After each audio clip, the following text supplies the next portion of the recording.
देखिए, सामाजिक न्याय के पुरोधा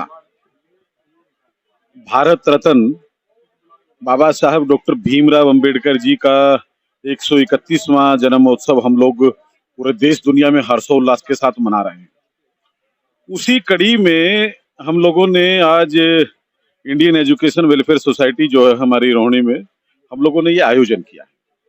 बहुत बढ़िया आयोजन है और इस आयोजन के माध्यम से बाबा साहब के काम को आगे बढ़ाने वाले जितने भी आज लोग समाज में काम कर रहे हैं, आज उन समाज के सभी लोगों को चिन्हित करने का प्रयास किया गया है। उन लोगों को सम्मान देने का प्रयास किया गया है।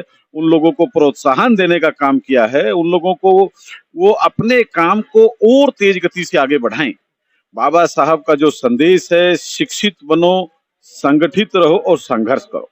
मुझे लगता है कि जो लोग इस काम में लगे हैं, बाबा साहब के इस मिशन में लगे हैं, उन सब को हम लोगों को किसी न किसी रूप में आगे बढ़ाना चाहिए। चाहे वो सामाजिक रूप से हो, चाहे वो आर्थिक रूप से हो, चाहे वो सहयोगात्मक रूप से हो, कोई भी रूप हो सकता है, हम उसको आगे बढ़ाना चाहिए। वो काम आज हम लोगों ने किया। आज के दौर में आपको क्या लगता है कि जो बाबा साहब के जो बातें जो कही गई थी, जो उन्होंने जो मार्गदर्शन दिया था, उसमें लोग कितना खरा उतर पा रहे हैं? चाहे वो सरकार के हों या पत्रकार हों या समाज के अलग-अलग जगह के जो लोग हैं, कितना खरा उतर देखिए, मुझे लगता है कि आज के समय में जो बाबा साहब का फोकस था, सामाजिक, राजनीतिक, आर्थिक उन्नति का, वो बहुत कुछ हद तक लंबे समय तक उलझा रहा है। पर पिछले 10-15 वर्षों में उसमें बहुत बदलाव आया।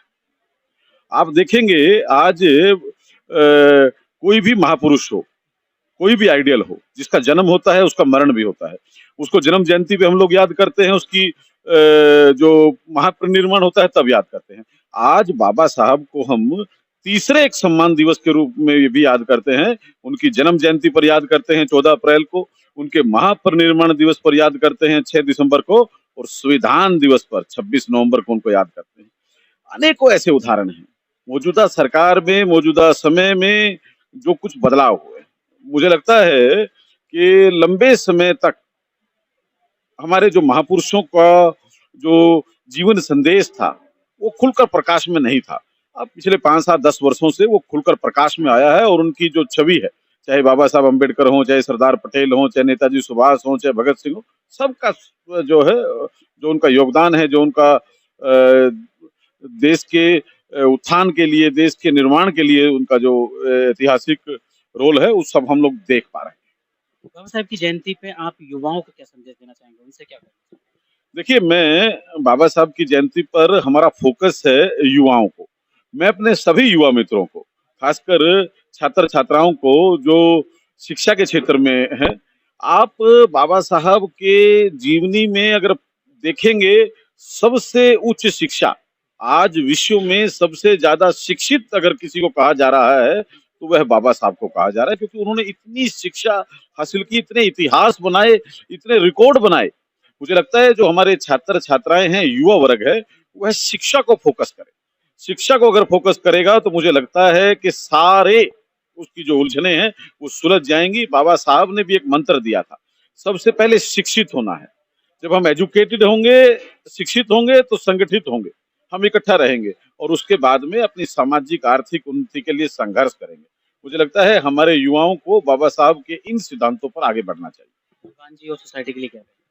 देखिए, मैं इंडियन एजुकेशन वेलफेयर सोसाइटी है, इसके सम्मानित प्रधान जी पंवार साहब और इसके सम्मानित महामंत्री बलवान सिंह बिबियान जी। मुझे लगता है कि उनका जो उनकी पूरी मित्र मंडली का जो इस प्रकार का प्रयास है, ये आयोजन करना, बाबा साहब की जन्म जयंती का आयोजन करना, सामाजिक क्रांति का आयोजन करना और मुझे लगता है कि ये एक बहुत बड़ा कार्य है और इसके लिए मैं धन्यवाद देता हूँ इंडियन एजुकेशन वेलफेयर सोसाइटी के समस्त पदाधिकारियों को।